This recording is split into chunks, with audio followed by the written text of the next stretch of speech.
ময়দার সাথে অল্প একটু লবণ, 1 চামচ ভর্তি করে বেকিং পাউডার আর 1 চিমটি বেকিং সোডা, তার সাথে 2 চামচ টক দই আর ঈষৎ উষ্ণ গরম দুধ 1/2 কাপ, এই দিয়ে খুব ভালো করে মেখে নেব। নরম করে ময়দাটা মেখে নেওয়ার পর অল্প একটু সাদা তেল মাখিয়ে ময়দাটাকে রেখে দেব ভিজে কাপড় চাপা দিয়ে, তার উপর একটা ঢাকনা দিয়ে। এবার ওটা মোটামুটি 5-6 ঘন্টা রেস্টে থাকবে, তাতে করে ফার্মেন্ট হবে বা ফুলে উঠবে ময়দাটা।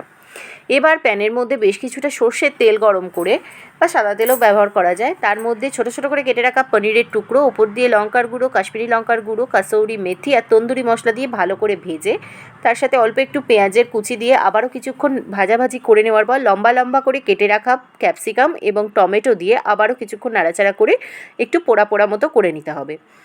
এদিকে আগে থেকে মেখে রাখা ময়দাটা ফুলে উঠলে এখান থেকে লেচি কেটে নিতে হবে, তারপর একটু মোটা করে এটা বেলে নিতে হবে। খুব মোটা করা যাবে না, মোটামুটি একটু মোটা করে এবার তাওয়াতে দিয়ে এপিট ওপিট ভালো করে সেঁকে নিতে হবে।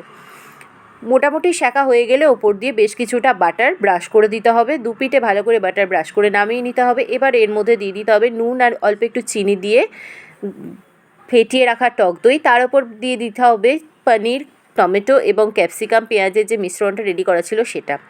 ওপর দিয়ে দিয়ে দেবো অল্প একটু টমেটো সস, আর সব শেষে অল্প একটু গোলমরিচগুলো ছড়িয়ে মুড়িয়ে অবশ্যই বাড়িতে ডিনার বা স্ন্যাক্সে পরিবেশন করুন এই ধরনের পনির রোল।